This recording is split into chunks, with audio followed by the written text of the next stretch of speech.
বিশ্ব ব্যাডমিন্টন ফেডারেশনের আম্পায়ার বাংলাদেশের ইসমাইল নজিব রাসেলের মরদেহ উদ্ধার করা হয়েছে। ভারতের গৌহাটিতে একটি আন্তর্জাতিক ব্যাডমিন্টন টুর্নামেন্টের দায়িত্ব পালন করতে ভারতে অবস্থান করছিলেন তিনি।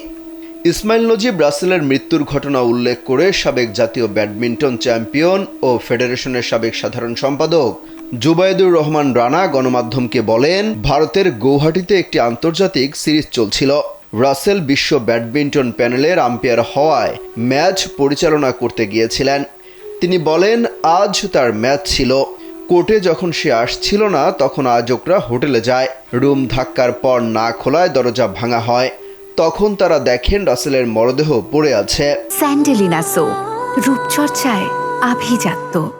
আম্পায়ারিংয়ের পাশাপাশি ইসমাইল নজিব রাসেল ফেডারেশনের বর্তমান নির্বাহী কমিটিতেও ছিলেন।